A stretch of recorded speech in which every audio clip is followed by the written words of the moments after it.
Tom Woods Show, episode 2193.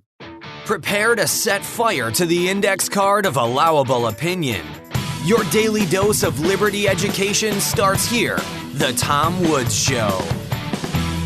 Hey, everybody, we all know it is time for us to break up, but everybody's status quo bias is standing in the way of this obvious and humane solution.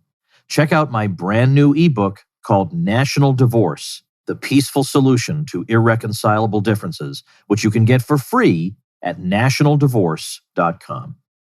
Hey everybody, Tom Woods here. We're talking today about the myth of labor's declining share. That is, the allegedly declining amount of dough going to labor from the national income, or that labor is not being paid according to its productivity anymore, that there's been a divergence between labor productivity and what labor is compensated. And the result of all this is that you have all kinds of commentators wringing their hands about, well, I guess this is just what the market economy does, so you can see what follows from that.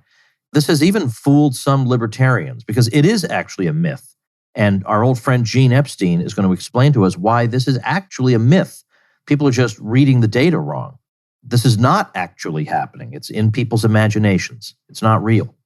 And you know Gene Epstein by now, director of the SoHo Forum, former economics editor at Barron's, also was chief economist for the New York Stock Exchange. He has a long, long list of things he's done and accomplished in his life.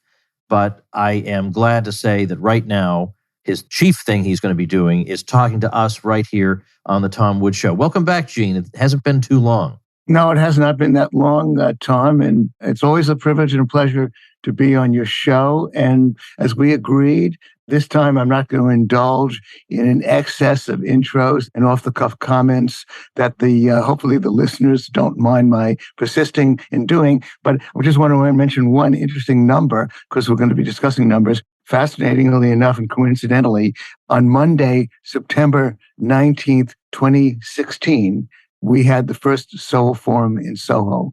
And on Monday, September 19th, 2022, to the day, we're going to have another SoHo Forum. So it's going to be a perfect to the day 6-year anniversary of the SoHo Forum. That's, just a fantastically coincidental fact. I hope everybody can come to our September 19th, 2020 celebration of our 6-year anniversary and take a look and see what it's going to be, a debate about nuclear weapons in New York City. And of course, listen to us on podcast, because you can actually listen to that September 19th, 2016 debate and all our debates since then on podcast. So I'm going to shut up from now on, Tom, and we can launch into the substance of our discussion today. Yeah. All right. Excellent. I watched your presentation. I've heard you on this subject a little bit before. I know. Yeah. We've discussed it a bit on the show here and there. Yeah. On the subject of labor's share of, national income, however you want to think about it. It's quite, apart from this guy at the Bureau of Economic Analysis, you are really a lone voice on this, because even some libertarian economists have bought into this narrative that, it's a kind of a shame to see labor's not doing so well compared to how it was before. It includes the Cato. That's right.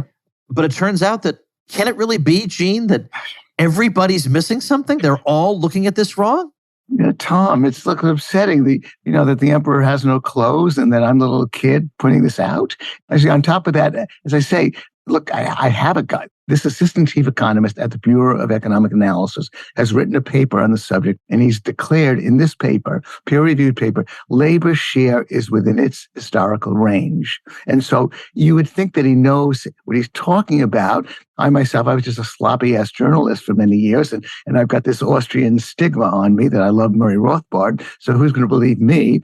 But you'd think that the guy who's an assistant chief economist at the place that issues the numbers knows the numbers well. But between you and me, it seems like he wants to keep a low profile. He's got the paper out, but he doesn't want to contradict anybody. And I hope you recognize that I went through the textbook on this subject.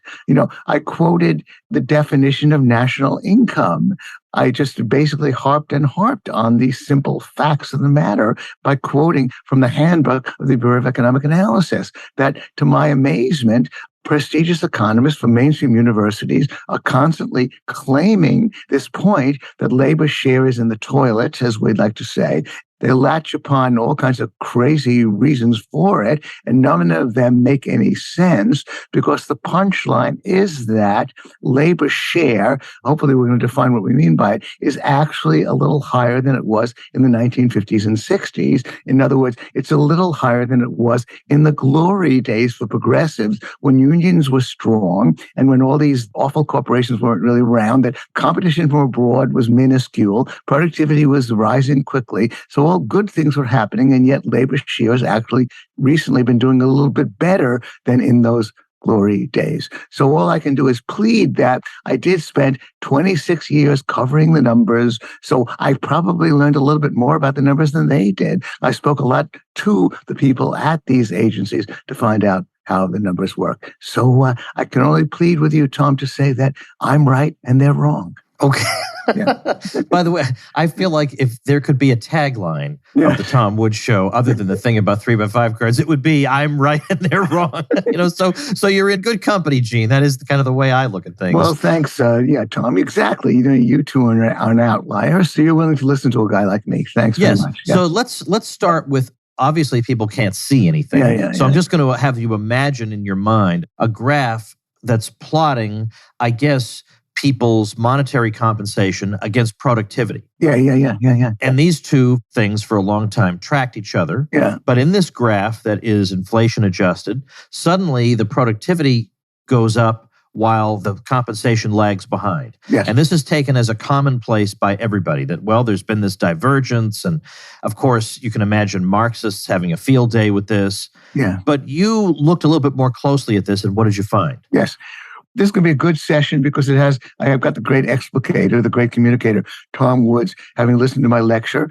By the way, the lecture was delivered, that you saw, Tom, was delivered at the Mises Institute in front of a great crowd of kids. And I recently was talking about how kids aren't interested in listening to lectures. But of course, this was a select group of really motivated young people who listened to a fantastic series of lectures from Mises, an Austrian economist, and they're willing to put up with me. And I threw up the charts. And you are one of those people who listened to the lecture as well, and you grasped it. So again, to recapitulate what you've just said, it shows that the typical chart that you see on Twitter. I delivered this lecture, by the way, at PorcFest, the Porcupine Fest in New Hampshire. And one of the guys in the audience said, yeah, look, I see this on Twitter all the time. What do you see on Twitter? You see that from the late 1940s through the early 1970s, about 1971, 72, labor compensation as defined, conventionally defined by the Bureau of Labor Statistics, labor compensation per hour, I should say, as they calculated, it tracked output per hour, productivity.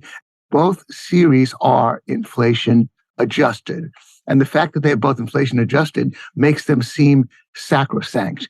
And then you find that these two inflation adjusted series, the labor productivity rises fairly steadily from the early 70s, and the compensation way lags it. So the exploitation rate becomes wider and wider and absolutely horrifying. Is one of the subtler jokes, Tom, as I also mentioned in the lecture, that there's a contingent of gold bugs, I guess, who look at the early 1970s and say, aha, what happened then? Well, President Nixon closed the gold window. The gold window being that the U.S. was obligated to give you gold, give a foreigner gold, not a citizen, not an American citizen, but give a foreigner gold for any dollar that foreigner held. And this was running out of control, way too many dollars out there. So Nixon closed the gold window. And maybe it can be blamed on maybe the fact that he did that caused a lot of problems. But some of our semi-fanatical colleagues among the Austrians claim, well, that's the reason why labor productivity continued to increase and labor compensation lagged it severely. But it's odd, although I think they're almost religiously invested in this because they don't bother to explain exactly what the causal connection was. So I just try to point out that even, as you point out, even some of our fellow travelers believe in this chart. And my God, it comes directly from the BLS, Bureau of Labor Statistics. Who can doubt it? It's inflation adjusted. Well, I have shocked people. I've been shut off on Twitter because it looks as though I'm some kind of magician. By the way, I enjoyed that interview you had of Doc, what's his face? Doc Dixon, yeah. Doc Dixon, yeah. So I did a Doc Dixon. I took the same trends and I reran them, and I showed that they actually track each other up to the present day, that they can be made to track each other. Nothing changed in the early 70s. From the early 70s through the present, through the second quarter of 2022, compensation is tracking productivity. And then I said dramatically, how did I do this? What was my conjuring trick? Well, I just took the price indexes out of it. I took the price indexes out of it and rendered them in what is known as nominal dollars. Then I point out, well, this isn't such an awful thing to do, right? It's not so unorthodox because after all, labor is paid in nominal dollars. Business calculates its gains in nominal dollars. Business sells its goods in nominal dollars. It all happens in nominal dollars. And any mainstream economist will tell you, you line up a nominal with a nominal over a trend, and you get a real trend. You divide a nominal by a nominal, and you get a real trend. That's another handy way of tracking the numbers. But then the real question is, why does the nominal dollar trend, which is perfectly valid, look so much different from the inflation-adjusted trend? It's because, as I put it wryly, because the Bureau of Labor Statistics was keeping two sets of books. The Bureau of Labor Statistics is deflating the compensation by the consumer price index, and it's deflating the output by the implicit price deflator, is what it's called. Now, then I showed through a chart that those two price indexes diverged just around the same time in the early 70s as the supposed trend in compensation versus output. So it's all in the price indexes. In other words, if you just take out the price indexes, make it real, make it valid in nominal dollars, and you find this is a complete myth. The one has not lagged the other at all. And then, of course, I hasten to add that I believe there's a problem with the CPI. And so I don't quite believe the inflation-adjusted trends anyway. But I leave to say that's another argument altogether. If you want to say that something happened with respect to the consumer prices that labor faced and something else happened to the output that business was selling in terms of prices, you can do that. But if you want to make a point about how business is shafting labor, by the way, this is for the non-farm business sector. It's not government. It's strictly in the non-farm business sector, which is preferable for the Bureau of Labor Statistics. They don't like to deal with farms. It's a more valid measure. In the non-farm business sector, if you want to make the point that business is shafting labor, it simply doesn't hold up if you look at it straight in the eye in terms of nominal dollars. And so now there too, I have a source, I didn't mention him by name, but a source who was actually very high up at the Bureau of Labor Statistics and then went over to the Bureau of Economic Analysis. And he's told me privately, yeah, this is a bit of a joke. Everybody believes in it. And as he put it wryly, my source, I don't want to mention his name because I don't know if he wants me parading his reputation. Again, I, as a columnist at the Barron's, I got to know these people. Many of them are pretty bright. And he commented wryly that isn't it a bit of a joke that everybody believes that starting in the early 1970s, the productivity that business got out of labor went so high and the compensation was so far behind? Profits must be rolling in profits. Nobody looks at the implications of this. And of course, they're not rolling in profits. That's something else. Anyway, I hope I pointed this out cogently without having to show the chart.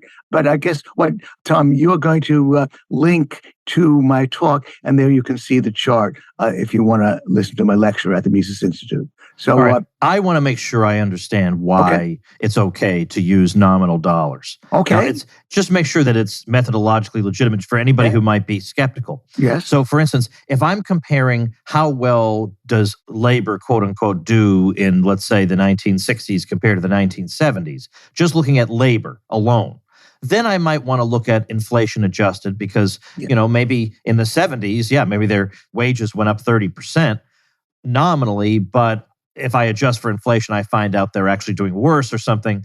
I can see that. I'm comparing labor at one moment in history to labor at a moment in history farther in the future. Yeah. But if what I'm comparing are two things happening at exactly the same time, namely the measures of productivity and compensation at that exact moment, well, what difference does the inflation adjuster make? Because these things are happening at the same time. The issue with inflation is what happens over time. But if I'm looking at something that's simultaneous, why would I need to make that? Am I not getting it? Absolutely, Tom. Yes, indeed. Look, you've been one of my best popularizers, Tom, and I commend you on the way you put it. Absolutely. And of course, as I say, another way of putting it is in the actual real time. Real is they often used for inflation. Business is dealing in nominal dollars, and indeed, nominal versus nominal. It equals a real relationship over time when you're lining these two things up in time. And then when you find that, then you say, well, what does it matter? You're inflation adjusting both sides of it, so you're keeping them together in that same way.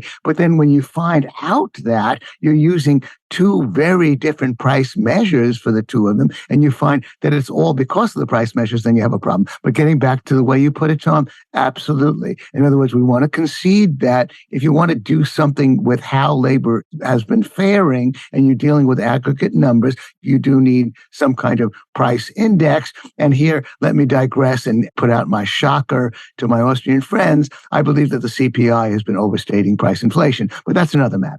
But anyways, you put it very well, Tom. Again, if you want to find out how a single series is doing over time, then given the fact that there is price inflation, you want to use some kind of price index if it's some kind of aggregate series. But a price index can be dispensed with, and in terms of sort of Occam's razor, giving it the simplest message, you just line up with a nominal versus a nominal. And as a matter of fact, to anticipate, the point has been made with respect to labor share. Labor share is a nominal divided by a nominal. By the way, Damon Nassimoglu, who's a professor at Harvard, he's made the point that we don't have to argue about price indexes when we take nominals versus nominals. It's a much more robust measure. And so, again, maybe I've anticipated a point, but you've summarized it very well. I give you an A+ on that, Tom. Yes. Thank you very much. All right. Well, now let's talk about GDP, or let's say, quote unquote, national income, yes, and labor's overall share of national income, because that's also been a source of alarm for some people. Well, it's been a biggest, a major source of alarm. Yes, go ahead. So how are we to understand this? Yeah. Well, since you mentioned national income, I've always looked for, what is the best way for me to try to show that in this particular case, I'm the orthodox person. I'm the one who's going by the standard textbooks. I'm doing a mainstream measurement of the economy. I'm playing it strictly by the rules. And prestigious economists who've written about this, and I mean economists from Harvard and elsewhere who've actually published peer-reviewed articles on this. And I, by the way, along with this assistant chief economist at the Bureau of Economic Analysis, I'm going by the book. And so probably the best way to do it is because of what you just said about national income. When I was asked at the Mises Institute, what do I have to recommend? I recommended my book, Econo-Spinning, a 2006 book, to learn about the numbers. And I recommended Bob Murphy's book on Contra-Krugman to learn about the numbers. But then when I was pushed, I realized, hey, look, the Bureau of Economic Analysis handbook, a 7-chapter handbook, is actually very well done. And if you want to play the game of the macroeconomic numbers, and Bob Murphy and I both play the game because we find that Paul Krugman can never get it right, then read that handbook. So then I quoted from the glossary of the Bureau of Economic Analysis and the definition of national income. And they define national income as after depreciation of capital. That the national income is what you have to go around after you've made an allowance for the depreciation, I should say, of capital goods. And so that's textbook. That's standard. I actually wrote a piece to a George Mason economist. I was applauded by this. I said, look, guys, this is the definition of national income. If you want to keep depreciation in this, why does national income get defined as the income after the allowance for depreciation? And depreciation, again, I quoted the handbook, depreciation is the wear and tear on capital goods, the accidental damage, the obsolescence. And why, even if you just go back to a Caruso economy or any small economy, as you produce, your capital stock, your capital goods depreciate. And if you don't make a physical allowance to shore up that depreciated capital, then your capital goods will continue to depreciate year after year, and eventually you'll starve. You've got to keep shoring up capital for depreciation. And so that's the standard point. And that's the reason why you have to be wary when you deal with a measure like gross domestic product, because the mainstream also has a measure called net domestic product. Wary when you have a measure like gross domestic income, because the mainstream has a measure called net domestic income. Gross domestic income and gross domestic product are conceptually the same, although they come from different sets of data. But gross domestic income and gross domestic product include depreciation. Net figures, net domestic income and net domestic product, make allowance for depreciation, just like national income does. And I hope I haven't bored the hell out of my listeners by belaboring that point, because I'm taking great pains to try to point out that I'm only teaching Economics 101 and then shockingly trying to show that the mainstream has simply not read the textbook. So maybe you want to pick up, Tom, and popularize what I've just said, or do you want me to continue? Where do we go from here? Well, I want you to go on, and then ultimately what I want to aim toward is asking you, is everything just in everybody's imagination? Why would people think, apart from the fact that they're making errors in the analysis, is there any reason that they might look around and think labor seems to be getting screwed, or is it entirely in their imagination? The reason why they think that labor is getting screwed is because they're measuring labor share being a ratio. This is like basically maybe 8th grade arithmetic or 7th grade arithmetic. It's just a fraction. It's labor compensation as conventionally measured as a percentage of income output, something you put in the denominator. That's the numerator is labor compensation, and the denominator is some measure of output or measure of income, like, for example, national income. So once they take that percentage, and by the way, that's the reason why mainstream economists have said it's a great measure, because there too you don't have to use price indexes. You're taking a nominal in the numerator as a percentage of a nominal in the denominator. We're dealing only with nominal numbers. The reason they get a result that shows that labor share is in the pits is that they put gross measures in the denominator rather than net measures. And to anticipate your question, Tom, I believe that the reason why they're making that mistake is really twofold. In part, they really do have a zealous desire to draw conclusions about corporate greed and monopsony. All these corporations and companies have been colluding together to make sure that wages stay low. They talk with each other on the phone all the time, and they make sure, look, Tom Woods just applied for a job with us and he quit. Didn't he quit your company? Well, let's make sure that we stick together and offer him chump change. All these fantasies that they seem to love to embrace. And I think that's the reason why they have no curiosity to look further. They have no curiosity to read the textbooks and ask themselves, well, what would happen if we used a net figure in the denominator? They have no curiosity to ask themselves, what has actually happened to depreciation over the last number of decades? And that's the key to the problem. So it's a combination of sort of sloppiness and zealousness, this desire to constantly sort of be on the side of the left-wing angels, which leads them to make the simplest error imaginable, that you imagine they're scholars and they want to look under every nook and cranny, and all they need to do is read the paper written by this assistant chief economist of the Bureau of Economic Analysis, who points out that what has happened, and by the way, his paper is also about other countries. He points this out universally, that there's been a universal decision about labor share because none of them are simply looking at the number that shows that depreciation has been taking an increasing bite out of the gross figure. That's an interesting story in itself, that depreciation has been doing this because of something that most of us probably intuit. In the period since World War II, about a 75-year period to the present, early in the 50s and 60s, there was a concentration on building structures for investment. Capital investment was focused a lot on building structures.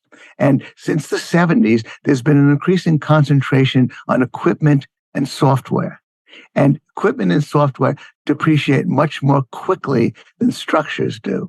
And therefore, the interesting, like you might say, well, we look at measures of GDP growth, but really we get a slightly different measure if we look at measures of NDP, net domestic product, because net domestic product has not been growing as fast because depreciation has been taking an increasing bite out of the situation. We've had to set aside more and more income in order to shore up the depreciation of that software and equipment than we had to do when the focus was on structures in the earlier period. That's the reason why you have to use net figures rather than gross. Do you want to take me to take this any further, Tom? You want to step in and popularize me? No. I think that's as well explained as it can be. But I wonder if you can confirm that what may be happening here. It's hard to believe, given that we know that our scholarly community is so disinterestedly pursuing the truth here, that, without any competing interests, that a superficial look at the situation confirms the fashionable view that they all want to believe. And in order to find out the truth, which is a very unfashionable conclusion, they have to dig further. Well, this is not really an incentive structure that's going to yield us the truth. You have to dig further to find an opinion that's going to make you unpopular. Who wants to do that? Make you unpopular. Well, yeah, you mean make you unpopular with the New York Times, you mean? Yeah, with the New York Times, exactly right. Now, by the way, is it Benjamin Bridgman? Is that the name of the guy at the Bureau of Economic Analysis? Yeah, no, indeed. I promoted his name. And actually, I don't know. I hate to. He wrote me a very cordial note. I sent him a recent update, and he's friendly. And he said, Gina, as usual, I completely agree with you. But what I don't get is, I wish he would, go a little public. I mean, I don't think he's going to be listening to this podcast, so I don't want him to become offended by my remarks. But obviously, if I were an assistant chief economist at the Bureau of Economic Analysis, I would be talking to the press a little bit more. I would be using the weight of my authority a little bit more to correct this incredible swamp of mistakes. I mean, the names I could mention, I guess, are not exactly household names, but they certainly come from household name universities that are drawing all kinds of conclusions about what's been going on. And so it's unfortunate that he has not stepped up to the plate, and that's left to me to do so. It's even worse in another way that, for example, on Twitter, I corrected a New Yorker journalist about this. And I think he consulted with a couple of people, and he got back at me, and he quoted a trend from the Bureau of Labor Statistics. Now, this is the worst part of it, and where Benjamin Bridgman would have to do battle with Bureau of Labor Statistics, which is at the Department of Labor, like it would be an intragovernmental dispute. The Bureau of Labor Statistics does not publish numbers on depreciation. Every time they do a labor share figure, they use the gross numbers. For example, they take a figure for the output, the gross value output of non-financial corporations. And as I explained in my talk, if you want to look at the corporate sector, it's better to take the trend on non-financial corporations because the numbers on financial corporations are different. Financial corporations were about 5% of the corporate sector. They're now up to about 13 to 14%. The whole rules there are different. So a core number is non-financial corporations. And the Bureau of Labor Statistics will issue a number. They don't take out depreciation. And so it's very easy to take Bureau of Labor Statistics numbers and show that labor share is in the pits. And this is exactly what the New Yorker writer did. And then, of course, what was I up against? I'm now going to question the numbers from the Bureau of Labor Statistics. By the way, also, just to make it even more ridiculous, there is an article by a couple of economists at the Bureau of Labor Statistics that appears in the Monthly Labor Review, where they basically concede that there is an argument for taking out depreciation, but they don't do so. And so I do want to get in touch with them. I've got other things on my plate, so I haven't had much time to go to Washington and maybe sit down with these guys and maybe try to enlist some support to get all these things changed. But anyway, I guess I've answered your question, Tom. Well, first of all, I want to say, I think the article you have in mind is called, Is Labor's Loss Capital's Gain? Gross versus Net Labor Shares. Well, that's Benjamin Bridgman's note. The problem is that it's behind a subscription wall. Oh, is it really? So I just wanted people to know. Now, the thing is, you can find a working paper version from a little bit earlier that's a PDF under that title. Yeah. But I guess the other thing I want to ask you is, why does this matter? Apart from being an intellectual exercise and we always want to know the truth, what are the practical implications of people misunderstanding this? Like, what mistakes could they make because of this data? Well, God, of course, conceptually, I know you had David Henderson on the show at least once, Tom. Oh, yeah, a few times. Yeah, and he's a great guy, very insightful. Yes. And I actually had him at a debate at the SoHo Forum. So dropping all kinds of names, I hope they're listening to this. David Henderson has written The Decline of the Labor Share of U.S. Income article, and he has written, he said, I told the students that although I'm no Marxist, I did find this a little concerning. Now, he has conceded the point. He's one of our allies, and he accepts the argument. He accepted the data. And so just, I guess, as a broad intellectual point, in an article I've tried to write on this, I've written a couple of pieces on it. I haven't really published very much about it, but I'm calling it The Ghost of Karl Marx, that basically we're supposed to believe that, at least in terms of the past, labor was getting a certain share of income up till about 20 years ago, and then something happened.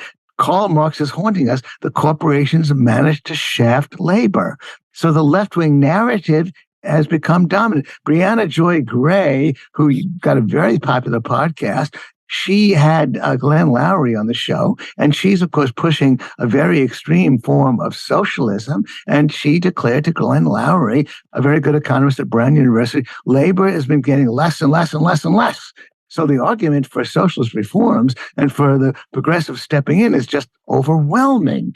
That's the danger on the horizon. And then, of course, Elizabeth Warren organized with a bunch of people. She quoted articles on the same subject. And so it's given rise to all kinds of campaigns.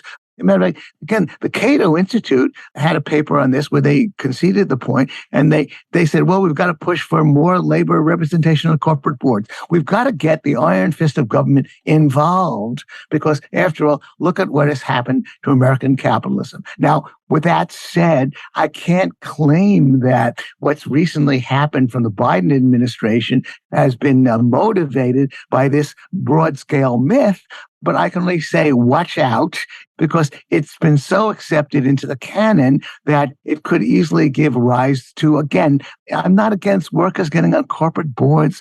I've gone on record saying, look, if workers want to own companies, I applaud that. I just don't want it imposed from the top. I don't want the iron fist of government to impose this, because that way lies all kinds of catastrophes that won't get us anywhere.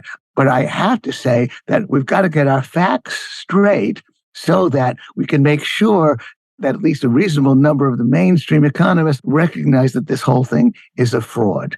So I guess that's the best answer I can give. I can't claim that the house is on fire yet, but I can say that there's a danger that it could become so. Benjamin Friedman, he's an economist at Harvard University. He published a long article on worker ownership in the New York Review of Books, and he made the same point. Labor share has declined, it's getting shafted, and therefore there's a big argument for worker ownership. Once again, I hasten to say that if workers want to own companies, I can tell them how to do that. It's perfectly doable. It's if they want to do it voluntarily, I would actually welcome it. I just don't want it imposed by the iron fist of government, and that's pretty much the way the wind is blowing. That's why I'm concerned. It seems as if it would be a good idea for you somehow to write this up as a paper and present it somewhere, or even get it published in a journal. I mean, not that that's going to reach the average person, but it'd be good for it to be not just poor Benjamin Bridgman holding everything up, right? Oh, I see. Oh, I like that. Poor Gene Epstein. He's doing poor Benjamin Bridgman. He's got a nice job. Yeah. Gene Epstein should write a peer-reviewed, uncompensated, because nobody gets paid to write a journal article. You should do this uncompensated work for us, Gene. Exactly. I don't know. We need to get this. I guess to me, the key thing is just the idea that labor share is declining leads to, quote, we need to do something, which leads to we can't sit back and do nothing, which leads to the free market can't be trusted to provide for the welfare of the most vulnerable, which leads to all kinds of fallacies once we start down this road. That's why we have to fix it. Precisely, Tom. Thanks for mentioning that. And of course, pathetically, instead of my delivering this paper before the American Economic Association, I got to deliver it at PorcFest and at the Mises Institute. I have a few acolytes out there. I love that you took a topic this technical and brought it to PorcFest. Okay. I mean, that is a Gene Epstein move right there. Yeah. Right. And well, it was a classroom. No, look, do you know that when I delivered this, I was competing with Scott Horton. He was at the big pavilion. Scott was apologetic about that. You know why? This is funny. We all blamed it on you, Tom. Scott, being light-footed, he had to fly down on Friday night to go to your wedding at Park. And so Scott was going to deliver his major talk on a Saturday, but had to bunch it up. And I said, Scott, we're competing. He said, oh, God, Gene, I'm so sorry. Gotta go to Tom Wood's wedding. But still, I was heartened to notice that I had a practically full house. About 40 people showed up to my classroom. I was enough of a draw. That's actually a great turnout for a topic like that. Great turnout, particularly when you're competing with Scott Horton. And if it's a Thursday, I mean, some people, it really, really gets cooking on Friday. By Thursday, they were right. A lot of people? Okay. Yeah, a few people. Yeah, it reaches critical mass by Thursday. But while we're talking about PorcFest, I think PorcFest is a great event, but the crazy thing is, at PorcFest, there's so many interesting things going on, and they can't even keep up with it informationally. There's just only the formal talks are listed, rather than all the informal enclaves everywhere when interesting things happen. Anyway, we're talking about PorcFest. But back to my problem. My problem is that I've been a keynote speaker at PorcFest and at the Mises Institute, but you take the show on the road and see if you can alert other people. Probably, Tom, what I should do is meet with the guys at the Bureau of Labor Statistics who've written an article saying that depreciation really should be incorporated. There's a good argument for it. Meet with Benjamin Bridgman and ask him, look, you're the guy. Why don't you update the paper? By the way, we've been dwelling on this, Tom, but I really want to focus as well on an important conceptual point because it is vital to the analysis. Every measure that I put up of labor share, when Benjamin Bridgman says that labor share is within its historical range, he's talking about the period since World War II. The quarterly numbers are 1947 to the present. Now, again, you could go back to the Great Depression, you go back to World War II. I think it's fairly intuitively obvious that those were very odd periods, very different periods. And so taking the periods since the late 1940s is certainly a good chunk of history. Now, what does every trend show with respect to labor share? Properly measured, that is, where the net figures are there. Net figures in the denominator rather than gross figures. It does show that over the last 20 years, we're doing a bit better than we were in the 1950s and 60s. It's a higher share. It does show, however, that labor share started to rise in the 70s, 80s, and 90s. And since then, there was a 30-year period when labor share was higher, and then it came down in the last 20 years. So if you get the general picture, it's 50s and 60s, and then it rises, and then it goes back and stays a little bit higher than it was in 50s and 60s. Now, that trend alone turns the world upside down for the progressives. If we are doing better than we did in the 50s and 60s, then how can any of their explanations for labor share trends hold up? Unionization, private sector unionization, was 1/3 of the private sector, give or take, in the 50s and 60s. It's now down to 6%. So if they're going to blame it on labor unions, why are we doing better than we were in the 1950s and 60s? If they're going to blame it on competition from abroad, from cheap labor abroad, how come we're doing better? There was no cheap labor from abroad competing in the 50s and 60s. If these mainstream economists from Harvard are going to blame it on the superstar firms, how does that work? There were no superstar firms like Google and Amazon in the 50s and 60s. So their explanations do not hold up. By the way, I should also say I've had some very friendly exchange. I won't mention him because maybe he'll get in trouble with his employer. There is a journalist at the New York Times who's written me some very friendly and respectful emails and was interested when I challenged what he wrote. He accepted it. He tried to make some arguments. I wrote him back patiently. He began to concede the point. By the way, I'm debating a New York Times, another guy, New York Times editorial writer in October, Benjamin Applebaum, and I'm going to make this point to him a bit as well. But I digressed a little bit. My only point is that if you want to say, and I wrote this to this New York Times journalist, if you want to take the trend from 1970 to the present, then you do show a decline. And in fact, one of his colleagues at the New York Times limited it to 1970. Clearly cut it off because it was embarrassing if you look back to the 50s and 60s. She'd put national income into the denominator, and then she recognized this didn't look good, so she took it from 1970 to the present. But if you follow me here, what I'm saying is that why do you cut it off at 1970? Look, you can do that if you want to, but then the obvious question arises, if you're giving all the explanations, including unionization, competition from abroad, superstar firms, productivity, all of these explanations, then you have to ask yourself, well, the obvious question, what about a period when none of these factors were present? Then, logically, you want to look at the 50s and 60s.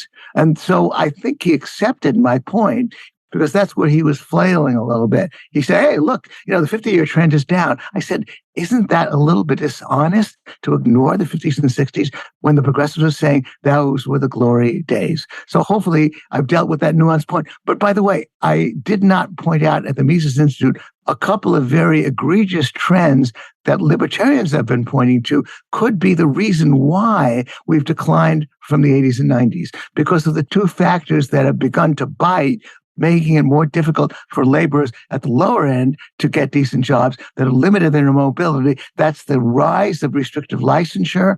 5% of jobs had restrictive licensure about 50 years ago, and now it's up to 25%. And then the rise of the intervention into the housing markets that started in the late 1960s that made it more and more difficult for labor to move to high-wage areas. Ed Glazer at Harvard has been very good on this. So we do find ways in which a wage inequality has been exacerbated by government policies, mainly, of course, local government policies, to make it more and more difficult to build, which started in the late 1960s. That may be a reason why labor share is hurting a little bit. But of course, that's the fault of government. But again, the broad brushstrokes are that we're doing at least as well or better than we were in the 1950s and 60s. And then in the 70s and 80s and 90s, when all those awful things happened, Reagan came on the scene, broke the back of the unions, and labor share is doing better. So all of these trends basically make a hash and nonsense out of the explanations put forward by the mainstream and the explanations put forward by the progressives. So hopefully I've dealt with that nuance, Tom. Maybe you want to popularize it a little bit to make it a little bit clearer. I hope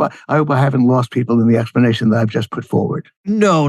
But at the same time, I don't want to leave the impression that I always need to translate for the great Gene Epstein. Okay. I will simply say people should check out, even if you don't live in New York City, check out the SoHoForum.org, because when Gene debates, or when anybody at the SoHo Forum debates, you can attend it through the live stream, and you can also get the recording. They have a podcast where they have all the previous SoHo Forum debates. Yeah. I was listening to the one about, had to do with prescription drugs, and was that leading to addiction, like pain medication, stuff like that. And I remember thinking, well, gee, both sides seem to have a real command of the data. I can't quite figure this out. How could they both? And that ended up being a tie, I think, which must be very rare. No, absolutely. We had one other absolute tie down to the decimal point. I will say, Tom, that one of my frustrations has been that I thought my SoHo Forum debates could be a springboard for me to draw lessons out of each debate.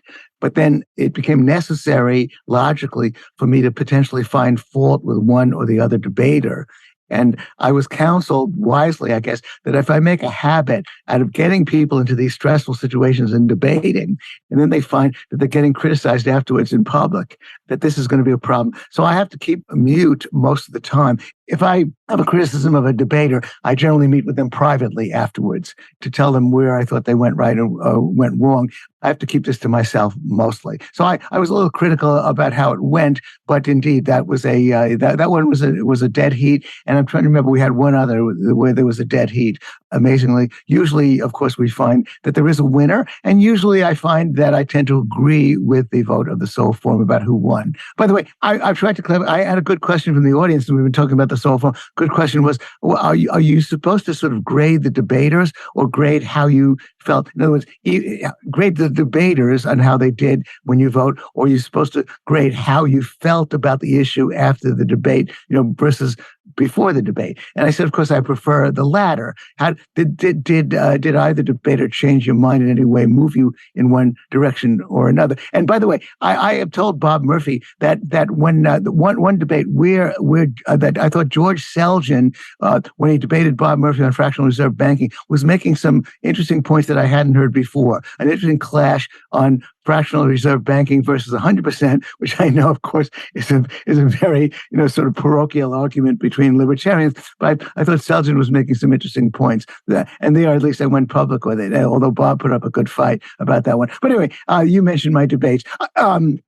Again, we're having a debate on September 19th, our 6th anniversary. And then in October, I forget the exact date, but look it up at thesohoforum.org. I will be debating a rare opportunity to have a debate with the editorial writer at the New York Times who writes about economics. And so this will be an interesting clash. And of course, certainly, as you probably know, Tom, it's often difficult to get people of that type to come into the arena at the SoHo Forum. And I certainly am very thankful to this guy to be willing to come and debate me. All right, Gene, thanks so much for your time. I'm going to link to the books that you recommended and to your talk at tomwoods.com/2193. Looking forward to seeing you next month. Thanks a lot, Tom, and see you soon. Bye-bye. All right, folks, that'll do it for today. Now, tomorrow we got our old friend Eric Peters coming back onto the show. And I know some of you say, well, I'm not interested in cars, so I just let those episodes pass. Oh, that's a mistake. I can't tell you how many people have said to me, well, I'm not interested in cars either, but I am interested in listening to Eric Peters because he has such important stuff to say. And as he says to me in tomorrow's episode, look, he says, you may not be a car guy, but this is about a lot more than cars. It's about mobility. And if you can't move around, well, what kind of life is that? And they are throwing all kinds of obstacles in the path of ordinary people moving around. We just heard about what's going on in California, where they're going to ban the sale of new gas-powered cars by 2035. And you think, wow, maybe all is lost. But Eric Peters has a sense that all is not necessarily lost. So you're going to want to tune in tomorrow. And if you like and appreciate the Old Tom Woods Show, then check out supportinglisteners.com. Gene Epstein is a member of my private group because all the smart people are. And you can chit-chat with Gene even in the Tom Woods Show Elite. And that is only one of the many benefits I am glad to bestow on those good souls who help me out. So check out supportinglisteners.com and see you tomorrow. Become a smarter libertarian in just 30 minutes a day. Visit tomwoods.com to subscribe to the show for free, and we'll see you next time. Like the sound of The Tom Woods Show? My audio production is provided by Podsworth Media. Check them out at podsworth.com.